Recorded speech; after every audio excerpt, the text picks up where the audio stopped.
há um perigo de uma combustão instantânea. O Brasil pode ir para uma hiperinflação muito rápido, se não rolar a dívida satisfatoriamente. Foi bloqueado pelos 4 Bolsonaros, né? O presidente me bloqueou de verdade. Fui bloqueado pelo presidente da República no Twitter. Ele bloquear pessoas faz com que esse debate não aconteça. E quanto mais críticos ele bloqueia, menos plural fica esse debate. Esse é o Entretanto, o podcast que vai te ajudar a navegar entre o economês e o juridiquês. eu sou a Laura Carvalho, professora de Economia da USP. E eu sou Renan Quinalha, professor de Direito da Unifesp. Hoje nós vamos falar sobre quais são os riscos da alta dívida pública brasileira e sobre o bloqueio por autoridades públicas de perfis nas redes sociais. E aí, Renan, estamos gravando aqui no dia seguinte das eleições municipais. Os resultados mostram uma queda, né, no apoio aos candidatos do Bolsonaro nas capitais do Brasil inteiro e várias outras razões para a esperança, né? Sim, sem dúvida foi uma eleição que deu um ânimo novo para a gente pensar a política, enfim, as possibilidades de reconstrução do país.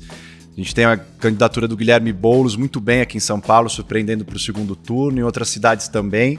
E uma coisa que me chamou a atenção também é a quantidade de pessoas negras e pessoas LGBTs que foram eleitas para as câmaras de vereadores, enfim, pelo país todo. Eu acho que isso é uma promessa de renovação interessante também para essa reconstrução do campo progressista. Com certeza.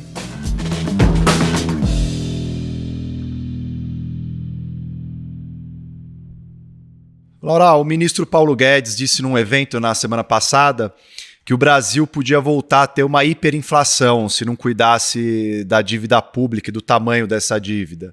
Evidente que sempre que vem esse assunto da austeridade fiscal nesse governo, vem também embutido uma ideia de privatização dessas agendas de reformas, enfim, para justificar esses ajustes todos. A gente está mesmo correndo esse risco de uma volta da hiperinflação no Brasil nesse momento? Então, Renan, não estamos. E não só eu acho que não estamos, como também o próprio mercado, né, surpreendentemente, não reagiu a essa fala que é bastante responsável vinda de um ministro da economia, né? A gente tem, supondo que a gente tivesse mesmo chegando a um quadro de possível descontrole inflacionário, o que seria esperado de um ministro da Fazenda, de um ministro da Economia? O contrário, né? Tentar, de alguma maneira, anunciar medidas que acalmassem os ânimos dos agentes econômicos, que controlassem essas expectativas inflacionárias para evitar, justamente, injetar mais alarmismo Sim. nos agentes econômicos. Então, a primeira coisa que surpreende nessa fala é justamente essa postura contrária, né, de um ministro que, de algum jeito, tenta alarmar os agentes. Os mercados não pareceram assustados com esse fato, o que também mostra, né, que a credibilidade desse tipo de fala do ministro Paulo Guedes já não está tão alta assim, né? Muito pelo contrário, inclusive nesse dia em que houve a declaração, o dólar caiu, quer dizer, ele nem conseguiu, apesar da sua irresponsabilidade, ninguém nem leva muito a sério mais, né, as falas do ministro Paulo Guedes, o que também é gravíssimo, né, considerando que Sim. a gente está falando não de uma pessoa, um analista qualquer, né? A gente está falando de um ministro de Estado, quer dizer, que é responsável pela política econômica do país, né? E assim, se a gente vai olhar para o conteúdo dessa fala, também não tem nenhuma base para esse tipo de, né, do que se chama de terrorismo fiscal, de terrorismo econômico, né? Não há nenhum risco de um processo de hiperinflação. Lembrando que a hiperinflação, né, nós tivemos experiências terríveis com isso nos anos 80 e 90. é um fenômeno inflacionário que não é um fenômeno inflacionário qualquer. Então, para a gente ter realmente um processo de hiperinflação em que, né, os preços crescem, às vezes, 200%, 300% ao mês, quer dizer, é alguma coisa que, inclusive, é explicado por fenômenos distintos de processos de inflação, vamos dizer, que a gente está acostumado a viver, né? Então, aqui no Brasil, nesse momento, a gente tem até uma aceleração da inflação puxada pela inflação de alimentos, que a gente já discutiu aqui em outro episódio. A gente tem o dólar mais alto, né, que essa desvalorização do real em 2020 também atuando como fonte de pressão sobre outros preços da economia. A gente já explicou, né, que, na verdade, quando produtos importados, por exemplo, ficam mais caros, isso acaba contaminando outros preços, né, indústrias que utilizam insumos importados acabam repassando também para os seus preços. Isso é algo que tende a ocorrer nesse tipo de cenário de desvalorização cambial, né, de altas do dólar. No entanto, por outro lado, né, a gente está com o mercado de trabalho completamente, destruído ainda, né, com altíssimo nível de desocupação. E se a gente olhar para a quantidade de pessoas que estão querendo agora voltar para a força de trabalho, os níveis de desemprego, na verdade, são muito mais altos do que as estatísticas fazem parecer, né, porque muita gente durante a pandemia nem estava procurando emprego. E cenários como esse, em que o crescimento econômico não existe, em que o mercado de trabalho está totalmente desaquecido, são cenários que puxam a inflação para baixo, né? Porque você não tem, por exemplo, reajustes salariais acontecendo, né? Então, quando os salários não crescem, também você não tem uma outra fonte de pressão sobre preços. Então, realmente não faz nenhum sentido esse alerta do ministro Paulo Guedes. Não há nada no cenário atual que se assemelhe ao cenário dos anos 80 e 90. Os agentes não têm essas expectativas, né, que retroalimentariam um processo inflacionário assim. E, claramente, isso é uma estratégia, né, para tentar, de fato, emplacar uma agenda que é uma agenda não só de venda de empresas, né, como maneira de reduzir a dívida pública. O Brasil tem ativos imobiliários que chegam a mais de 1 trilhão de valor. Em empresas estatais, 900 bilhões. E uma dívida de 4. 2 trilhões ele tem. Se ele acelerar as privatizações, acelerar as desestatizações, se ele acelerar a venda de imóveis, ele pode reduzir bastante. Então ele quer, mais uma vez, voltar a essa agenda, né? Tem um economista que é o Guilherme Tinoco, que vive no Twitter falando um pouco sobre esse ciclo do Paulo Guedes, né, em que ele primeiro fala de privatizações, aí daqui a pouco ele volta para a CPMF, aí ele volta para a reforma administrativa, aí vem de novo com as privatizações. A gente vive, né, já há 1 ano e pouco esses ciclos em que esses temas vão surgindo e saindo de cena, sem que também muita coisa seja de fato feita, né, e realizada. Então, até para o bem em alguns casos, mas o fato é que não há uma postura ali de um ministro de Estado que esteja de fato querendo aprovar, né? Tem muito mais de discurso, de retórica, de tentativa de criar, né, essa ideia de que ele está trabalhando, né, para melhorar a situação, quando na verdade a gente vê uma falta de agenda. E uma falta de agenda, sobretudo, para essa retomada econômica que a gente precisa ter numa situação como essas. E se a gente, então, não está nesse rumo, né, de uma hiperinflação, essa ameaça não está no horizonte, o que justifica esse retorno para uma agenda que está centrada em corte de gastos públicos? E ainda nesse momento, né, que a crise e a pandemia afetaram tanto a condição de renda, de emprego, enfim, toda a economia. Em outros países a gente não tem visto isso, né? Você já até abordou em outros episódios. Por que a gente está indo nessa contramão já de antecipar essas medidas de austeridade? Pois é, o Brasil de algum jeito tá... a gente já falou isso, né? Inclusive citando um relatório do FMI que saiu recentemente sobre esse tema, né? Que pede cuidado, cautela para evitar esse tipo de postura de ajuste fiscal muito rápida, né? De corte de gastos num cenário que ainda é de muita fragilidade nas economias né, não só dos países do Sul, como dos países do Hemisfério Norte. Então, muitos países da Europa e da Ásia, e agora o próprio Estados Unidos, né, com a eleição do Joe Biden, planejam, né, na verdade, implementar agendas de retomada verde, de retomada inclusiva, né? Então, o debate lá fora hoje não é um debate sobre como voltar, como reduzir a dívida pública o mais rápido possível, como cortar gastos o mais rápido possível, né? E aqui no Brasil a gente viu muito rapidamente, sem ter resolvido nem a crise econômica e nem a crise sanitária, quer dizer, a gente está ao contrário agora, diante de algo que já era previsto, né, desde o início, que era essas diferentes ondas de contágio, ou seja, a possibilidade de que não só a gente não esteja resolvendo o problema, como talvez a gente esteja piorando ainda a situação e que a economia, com certeza, passa, então, a ser permeada por uma insegurança, né, muito maior. Então, aquilo que já poderia estar voltando, ou seja, empresários investindo novamente, etc. Nessa hora, né, com essa incerteza, você não sabe se vai ter novas medidas de fechamento, novas medidas de lockdown. Quer dizer, diante de um quadro como esse, é difícil imaginar uma recuperação pujante da economia brasileira, né? E outros países também enfrentam essas dificuldades. Sim. Então, nesse cenário, né, por que exatamente que no Brasil a conversa já é sobre como economizar o máximo de bilhões com cada tipo de reforma? Então, é a administrativa, é a PEC do Pacto Federativo, é a PEC da emergência fiscal. Quer dizer, agora já são as reformas de novo voltando à tona, né? O orçamento para 2021 claramente sem nenhuma flexibilidade, né, para que sejam colocados estímulos adicionais, né, para que sejam prorrogados os estímulos que foram dados esse ano, né? O decreto de calamidade pública que foi acionado, que permitiu que o governo gastasse mais esse ano, já não vale para o ano que vem. Desempregada, Roselena está conseguindo viver com os 2 filhos pequenos graças ao auxílio emergencial. Ela conta que não sabe o que vai fazer quando essa ajuda acabar. Assim como a Roselena, quase 70 milhões de brasileiros receberam benefício até agora, num total de cerca de 240 bilhões de reais, de acordo com a Caixa. Mas esse apoio tem data para terminar.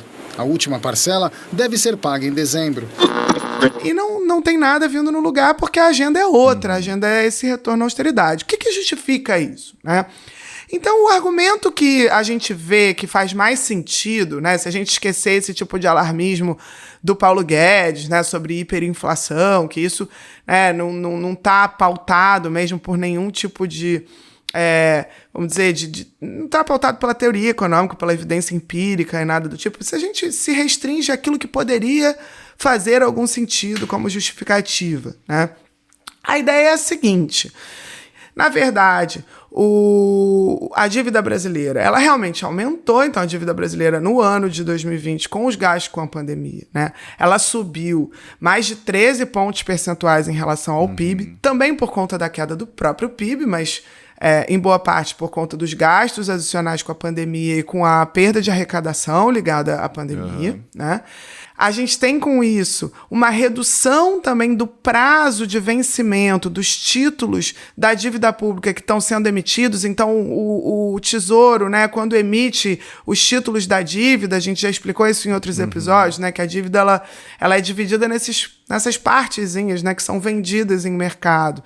E quando o Tesouro, né, diante de um cenário que era de incerteza global, né, se vê diante de um mercado que está exigindo maior remuneração, né, ou seja, juros maiores para adquirir títulos de prazo mais longo, que vencem, né, não daqui a em 12 meses, mas que às vezes vencem em 2 anos, 3 anos, que são, vamos dizer, mais de risco, né, porque envolvem esse período de acumulação de dívida em que os agentes não sabem exatamente para onde vai. Quer dizer, o Tesouro vai lá e encurta o prazo, começa a emitir títulos de mais curto prazo para poder justamente não pagar mais em termos de juros, né, sobre a dívida pública, que aliás é o que ocorreu. Então, o custo médio dessa dívida, apesar de tudo, apesar do patamar que ficou muito mais alto, caiu para o governo. Ou seja, o governo durante essa crise ele está pagando menos juros para cada real em dívida que ele tem acumulado do que no passado. Aliás, ele está no menor custo médio histórico de dívida pública, né? Também porque as taxas de juros caíram tanto no Brasil e no mundo, né? Agora, o que o argumento prevê é que a gente tem evidência, por conta desses prazos menores de vencimento de um lado, né, com esse patamar mais alto da dívida pública de outro, e, finalmente, talvez o elemento mais relevante aí, né, isso tudo podendo explicar uma desvalorização maior do real em relação às outras moedas dos outros países, ou seja, a ideia de que esse dólar está tão alto porque, na verdade, os agentes estão percebendo um risco maior na dívida pública brasileira e, com isso, estão tirando o dinheiro do país, né? Essa ideia é que serve para que esses analistas digam, olha, a situação do Brasil é diferente. Não é como a dos outros países, não é como a dos países europeus ou os Estados Unidos, que podem acumular dívida e que estão acumulando dívida e que não estão diante de nenhuma percepção maior de risco por parte dos investidores. Não, a dívida pública brasileira ela está, sim, sendo percebida como arriscada, tanto que o real está se desvalorizando muito mais que as outras moedas. E o que isso poderia acarretar? Uma espiral que, de fato, pode, né, potencialmente ocorrer, e já ocorreu em outras situações, que é, então se os agentes percebem que o risco é alto, e com isso saem, tiram o dinheiro da dívida pública brasileira e vão colocar o dinheiro lá fora em outras dívidas consideradas mais seguras, né? Com isso, o dólar sobe, né? O real se desvaloriza frente ao dólar. Isso sim pode precipitar, né, um processo de inflação, né? Isso pode ir acelerando a inflação, como já vimos aqui esse ano, o que, por sua vez, pode fazer com que o Banco Central, então, tenha que subir a taxa de juros, porque quando a inflação sobe, o Banco Central pode reagir subindo os juros. Mas se o Banco Central sobe os juros, a dívida fica mais cara, o que contribui para uma acumulação maior de dívida pública. Então, isso poderia levar a uma espiral, né, eventualmente, esse é o argumento, né, de que isso poderia levar a uma espiral em que a dívida vai ficando cara demais, o governo passa a ter dificuldade, então, de acumular mais dívida, e isso vai precipitando uma desvalorização cada vez maior do real, uma alta cada vez maior do dólar e um processo inflacionário. Por isso, esses analistas dizem, olha, não, então nós temos que parar por aqui e começar agora a cortar gastos públicos para sinalizar para o mercado que o compromisso continua sendo com estabilizar a dívida pública, que foi o ano de 2020 foi apenas uma exceção, né, na regra, né, que a gente tem desde 2015 dessa agenda centrada exclusivamente nas reformas e no corte dos gastos. Mas é verdade isso, que o real foi a moeda que mais se desvalorizou entre as emergentes nesse ano de 2020 por conta desse risco maior de dívida pública? Então, aí é que mora a grande questão, porque se é verdade que esse argumento e essa ideia, né, não é nada delirante no sentido dos nexos causais, dos mecanismos envolvidos, é um cenário que potencialmente pode ocorrer, né, é um cenário que está baseado nessa hipótese, que é uma hipótese de que, então, o real está se desvalorizando por conta dessa dívida pública alta, ou seja, desses riscos fiscais atribuídos ao governo brasileiro. O real é a moeda que mais se desvalorizou em relação ao dólar no mundo inteiro, segundo o levantamento da agência Reuters. Os 41% de alta no ano colocam o Brasil como o pior resultado em uma lista de 30 países. No entanto, essa hipótese ela carece de evidências, né, para dizer o mínimo. Os dados não sugerem que a dívida pública mais alta é a explicação para essa desvalorização maior do real frente a outras moedas. Então, baseando aqui, né, o meu comentário em dados que foram apresentados pelo Rodrigo Toneto, num texto publicado no site do madusp.com.br, né, ele mostra dados que dizem o seguinte: o real, na verdade, tem sido consistentemente a moeda que mais varia entre as emergentes muito antes dessa pandemia, muito antes da nossa dívida pública começar a subir. Então, ele pega o período de 2001 até 2019, calcula a volatilidade média por ano, né? Do real e de outras 15 moedas, tá? Nesse período. E ele mostra que o real foi a mais volátil nesse período inteiro, entre 2001 e 2019, quer dizer, em 19 anos, seguida pela lira turca, justamente, né? E o real oscilou 61,6% a mais que esse conjunto de moedas de referência nesse período, pré-pandemia. Além disso, ele mostra que a volatilidade do real ela só não foi maior, ou seja, que o real só não variou mais do que as outras moedas, em média, em 4 dos 19 anos analisados, ou seja, desse período todo, de 2 décadas praticamente, que a gente está olhando, né? E que mesmo essa variação que a gente está vendo agora em 2020, em que o real se desvalorizou bastante, essa variação ela ainda é menor do que a variação que ocorreu em 8 anos desse período dessa amostra, tá? Então, assim, primeiro, é importante a gente entender que tem fatores muito mais estruturais, que não são fatores do ano de 2020, conjunturais. Lembrando que nesse período entre 2001 e 2019, a dívida pública brasileira ela não vinha numa trajetória de alta, uma trajetória explosiva, né? A gente aí tem anos de todo tipo, né? Entre 2001 e 2014, a dívida pública brasileira caiu muito em relação ao PIB, né? Só em 2015 ela começa a subir. E mesmo assim, nesse período todo, o real costuma mesmo flutuar, né, de forma maior, né, mais ampla do que essas outras moedas, né? Quando a gente foca no ano de 2020, ainda assim fica claro que a maior desvalorização do real frente ao dólar e a outras moedas se deu, sobretudo, nos primeiros meses do ano, antes do início da pandemia e antes do início dos gastos com a pandemia. Então, na verdade, quando a gente olha para o período em que, de fato, a dívida pública subiu, o real nem está, vamos dizer, se destacando tanto em relação à variação das outras moedas. Então, a pergunta que vem mas então o que explica, né? O que explica que sempre, que pelo menos nesse período de 20 anos aí que o Rodrigo Toneto analisou, o real costuma variar mais, né? O que é que dá essa volatilidade do real? Isso é um outro tema muito importante para a gente discutir, né? Então tem hipóteses para isso. O Pedro Rossi, economista da Unicamp, tem um livro sobre câmbio e política cambial no Brasil, que mostra, por exemplo, que os mercados de compra e venda de dólar e reais, né, tem características, tem peculiaridades no Brasil.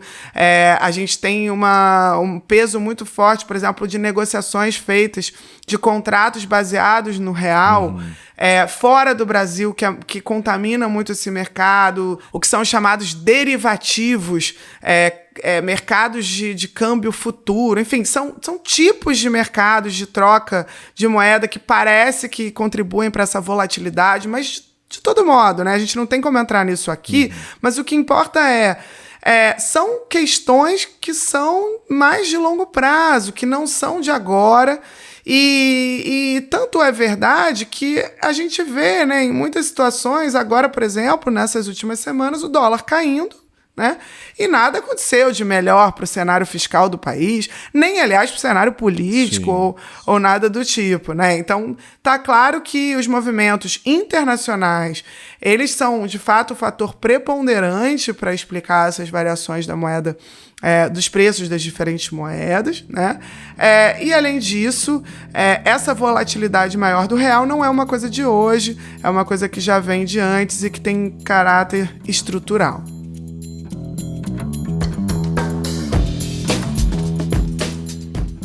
E no próximo bloco, vamos falar sobre o bloqueio de seguidores por autoridades nas redes sociais.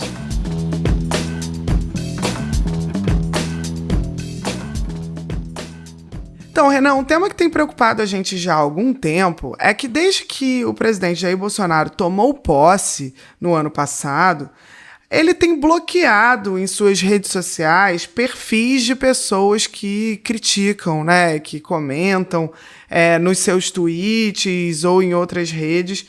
E isso preocupa um pouco diante, né, da importância do peso, né, que o Twitter, inclusive, tem ganho para comunicações oficiais, né, Como que funciona a rede social de uma autoridade e essa possibilidade de sair bloqueando as pessoas e, portanto, retirando, né, pessoas específicas da rede de informação, né, de veiculação de informações, muitas vezes oficiais, da Presidência da República. Sim, a gente tem assistido a esse processo nessas últimas eleições das redes sociais ocupando cada vez mais espaço, não só no momento eleitoral, ali na disputa entre candidatos, mas depois, né, nessa comunicação que candidatos eleitos fazem com as suas bases, né, com a população, enfim, virou um modo de diálogo, de trocas, de informação sobre as ações que são tomadas pelos governos, pelos mandatos parlamentares, e isso tem gerado uma discussão bastante grande do ponto de vista jurídico, porque de um lado, algumas dessas autoridades que têm feito esses bloqueios alegam que são redes privadas, ou seja, que aquilo ali era uma rede social que muitas dessas pessoas já tinham antes de assumir o cargo eletivo, que ela também veicula algumas coisas sobre o trabalho que ela faz, mas que não é exclusivamente institucional, ou seja, não é um perfil da presidência da República, não é um perfil da vaga do Senado que a pessoa ocupa, é um perfil no nome dela mesma. Mas, por outro lado, há uma compreensão também de que, a partir do momento que essa pessoa ocupa esse cargo e que ela começa, através das redes sociais, a provocar debates, a externar suas posições políticas, suas opiniões, projetos de lei que vai apresentar, né, ou seja, ela está intervindo no debate público. A partir do momento que ela faz isso e usa dessa plataforma, ela cria uma nova arena, né? Ela cria uma arena em que o debate pode acontecer, em que há uma necessidade de informar os cidadãos, e muitos passam a se informar por essas redes, né? Um fenômeno que a gente vê no Brasil ainda muito no WhatsApp, mas também já nessas outras redes como o Twitter, o Facebook, o próprio Instagram. Então há uma ideia aí de que, no fundo, quando a autoridade ela começa a usar essas redes para veicular opiniões políticas, ela abre uma arena de debates que ela não pode simplesmente sair bloqueando a pessoa, né? Porque uma primeira discussão dá para separar esse perfil pessoal do papel institucional dela? Acho que essa é uma questão importante. Em geral, não dá. É muito difícil você separar o Bolsonaro. Não, agora eu estou bloqueando como pessoa física esse cidadão. Né? Não faz muito sentido, porque justamente, em geral, isso acontece quando há algum tipo de postagem política, né? Que vem a crítica e aí vem o bloqueio. Ele tinha feito um post criticando o Macron, falando sobre a nossa soberania nacional. Para mim, um presidente que diz que precisa de ajuda de outro país para explorar a Amazônia, o que só a exploração em si já é um equívoco, e ainda presta continência à bandeira de outro país, para mim é um presidente que não tem o menor interesse em manter a soberania nacional intacta. Então foi esse o meu comentário. Acho que isso irritou um pouco, provavelmente, o Carlos Bolsonaro, que é quem administra as contas do país. E aí vem uma segunda dimensão, que é justamente se é possível bloquear por uma motivação política, que é um ato claramente daí discriminatório. Porque você não está bloqueando aleatoriamente, ele está bloqueando aquela pessoa que fez uma pergunta incômoda, que cobrou uma posição sobre algo, né? Enfim. Então, eu acho que a gente tem visto que esses casos estão se multiplicando. A gente teve em relação ao presidente Bolsonaro, mas também em relação ao ex-ministro Weintraub, né? A Débora Diniz, antropóloga, professora, foi bloqueada, também entrou na justiça. Então a gente tem visto que essa é uma questão importante, que não tem uma regulação ainda tão clara, o que tem feito com que vários desses casos comecem a chegar no Poder Judiciário. O Judiciário tem que começar a decidir sobre o assunto para traçar algumas regras minimamente objetivas sobre isso. Pois é, eu mesma nunca nem comentei na página do ministro Weintraub, do ex-ministro Weintraub, sou bloqueada. Então, realmente, não dá para entender nem os critérios, né, que são utilizados. Exato. Mas então, Renan, nessa última semana, entrou em julgamento virtual justamente um caso em que se questiona o fato de o Bolsonaro ter bloqueado um advogado no Instagram. O relator do caso, o ministro Marco Aurélio, já votou no sentido de proibir o presidente de bloquear usuários das redes. Aliás, no dia das eleições municipais, eu vi que o presidente Jair Bolsonaro bloqueou o Gregório do Vivier, ator, quer dizer, continua ocorrendo esse tipo de reação e de atitude. O que pode ser o desfecho do caso? O STF agora está enfrentando esse caso, é um caso específico, é um mandado de segurança de um advogado que fez um comentário no Instagram do presidente Bolsonaro. Então ele dizia, esse advogado, que o presidente Bolsonaro queria, abre aspas, queria e quer sim intervir na Polícia Judiciária Federal para interesse próprio e de seus filhos, ou seja, era naquele momento da discussão sobre a denúncia do ex-ministro Sérgio Moro de que havia uma intenção do presidente interferir na Polícia Federal para beneficiar a sua família, impedir investigações, obstruir a justiça e assim por diante. E aí, quando ele faz isso, recebeu várias curtidas esse comentário do advogado e ele logo foi bloqueado. Então ele ingressou com esse mandado de segurança no Supremo Tribunal Federal como a autoridade coatora, que a gente diz, né, que é responsável pelo ato de violação ao presidente da República. Então esse mandado de segurança foi direto para o STF e o ministro relator é o Marco Aurélio, que já colocou para o plenário virtual no dia 13 agora de novembro até o dia 20, essa semana deve fechar. E os outros ministros devem também apresentar seus entendimentos. Mas o que o advogado alegou nesse mandado de segurança é que ele tem um direito pessoal para influir pela livre manifestação de pensamento nas redes sociais, inclusive na página do presidente. A Procuradoria-Geral da República deu um parecer contrário ao interesse do advogado nesse processo. O PGR, o Aras, que a gente já vários momentos comentou aqui como ele tem sempre uma atuação bastante omissa em questões relevantes envolvendo o presidente da República, quando não conivente. Nesse caso foi um caso de conivência, né? A opinião dele ali é que a rede não tem caráter oficial, então não é nenhuma obrigação da administração pública, o presidente não é obrigado a ter uma conta de Instagram, então as publicações que ele faz lá não está submetida ao regramento de atos administrativos em geral, que segue o princípio da publicidade de todos os atos, né? Que tudo tem que ser transparente e público.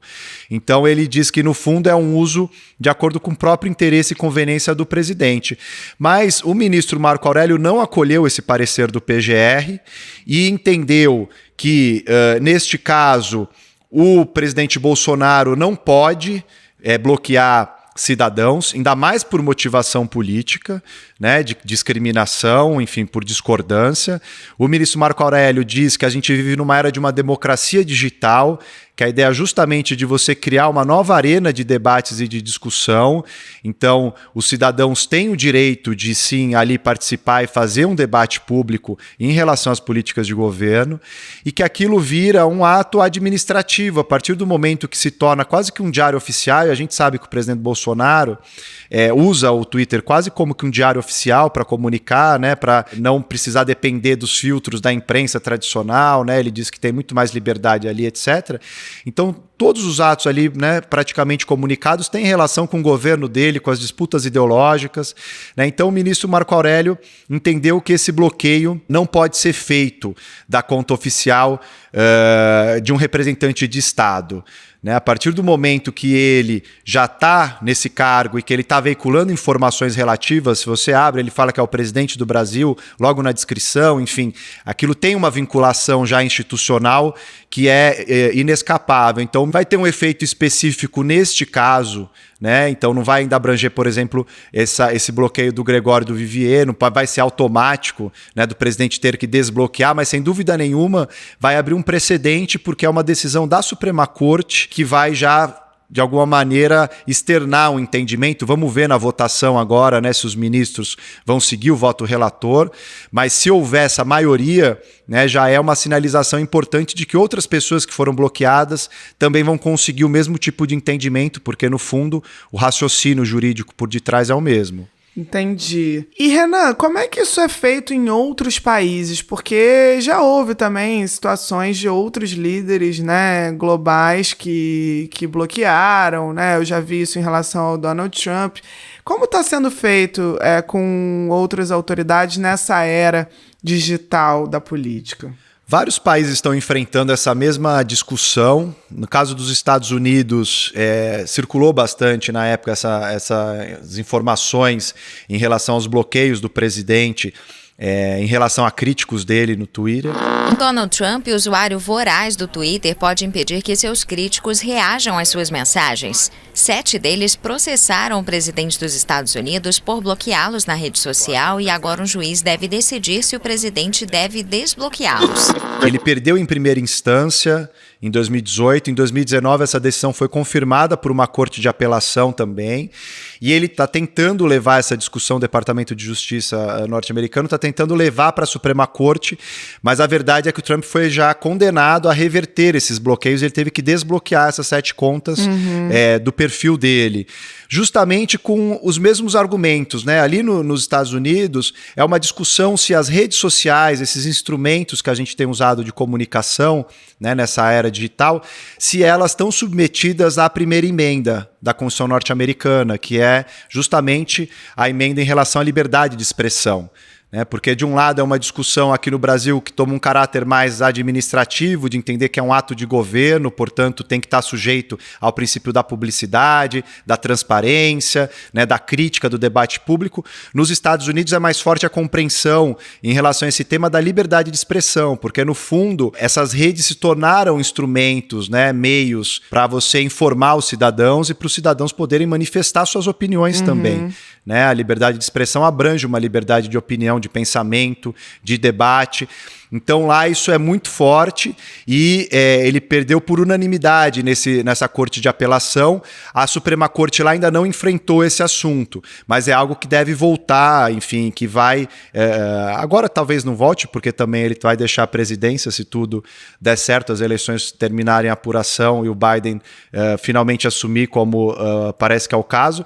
Mas se essa prática continuar, né, porque não é só uma prática do Trump, outros políticos, inclusive democratas, também estavam bloqueando contas, né, então eu acho que no fundo é preciso uma regulação mais clara sobre o assunto, né, é um tema novo, não é uma questão tradicional da política, né, porque esse tipo de interação mais próxima, né, das autoridades, dos políticos, as mídias sociais, elas potencializaram essas interações, aproximaram muito, né, você tem a possibilidade de falar algo direto para o mandatário, isso é muito raro nessas democracias contemporâneas, né, que são muito grandes, que a gente tem pouco acesso a esses representantes eleitos. Então eu acho que é uma questão que precisa de uma regulação. E aqui no Brasil, aquele PL das fake news que nós já discutimos aqui em episódios anteriores, o substitutivo que foi apresentado pelo senador Ângelo Coronel, traz essa posição, né? Ali se estabelece que cidadãos eleitos não podem bloquear usuários nas redes sociais, porque as contas são consideradas já de antemão de interesse público. Então eu acho que esse tipo de regulação ela vai facilitar um pouco mais o tratamento do tema e vai evitar que haja também decisões desencontradas, enfim, um casuísmo. Então uma pessoa está bloqueada só porque não é advogado, não entrou na justiça, sabe o ônus que é entrar na justiça, né, para qualquer assunto. Então eu acho que se tiver uma regulação como essa, pode ser bastante positivo para a gente conseguir ampliar a esfera pública e os debates também nas redes.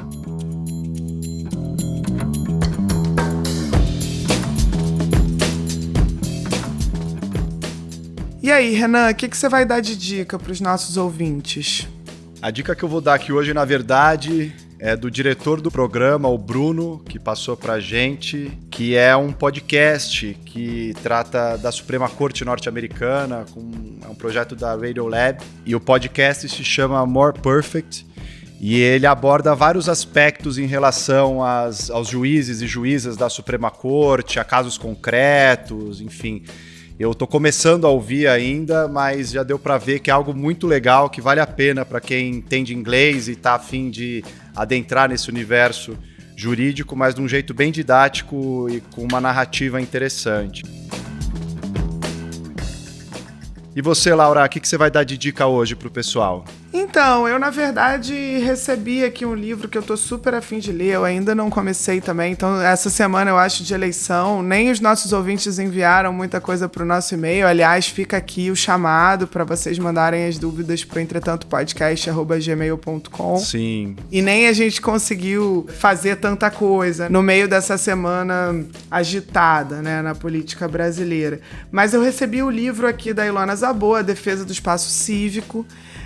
A Ilona, para quem não lembra, né, ela foi exonerada de um conselho não remunerado do Ministério da Justiça em fevereiro de 2019, logo no início do governo Bolsonaro, depois de uma campanha de ódio justamente nas redes sociais, né? O Sérgio Moro, na verdade, que tinha aceito a indicação dela, depois acabou voltando atrás por conta dessa campanha, né, de olavistas, etc., que associavam ela a ideais progressistas, a ideologia de gênero, outras coisas, né? E isso depois a gente viu, né, que aconteceu muitas vezes esse tipo de perseguição com outras lideranças da sociedade civil, jornalistas, cientistas, funcionários públicos. Tem muito a ver com o que a gente estava falando no tema de hoje. E a Ilona, nesse livro, ela trata tanto da sua experiência pessoal, como também né, de uma maneira mais ampla e geral, como que essa deterioração, né, do espaço cívico prejudica a democracia, né? Então, é bem legal, parece, eu tô super querendo ler um livro curto, mas que, de fato, acho que dá uma ideia concreta, né, do que está se tornando as nossas interações na esfera política. Uma ótima dica. Até a próxima semana, pessoal. Até, gente.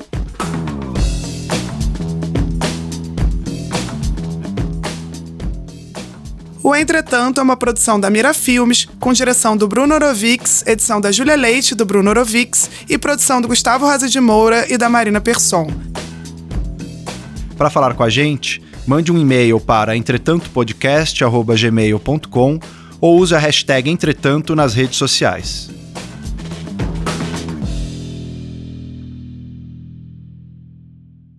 Esse episódio teve o apoio da Open Society Foundations.